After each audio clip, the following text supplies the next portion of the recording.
doon sa may parking area. Dinhi o dinhi. Doon sa may may parking area dyan.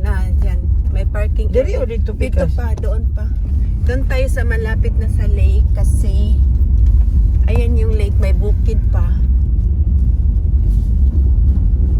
So mag-walking tayo ngayon mamaya. Ay, wala na yung mga fern o mga ano na.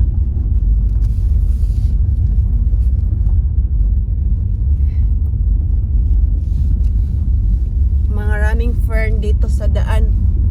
Papatay na. Prohibit na. Papatay na. Prohibited na. Hindi na pwedeng magulay kasi papatay na siya. Palamig na kasi ang panahon. Ayan, may isang parking doon pa. May isang parking din dito. Yan. Diyan kami magpapark. Diyan tayo magpapark. Para malapit tayo sa entrance. Ayan. Ano ta, dire? Dyan. Yan lang. Magkuhan to? Parking.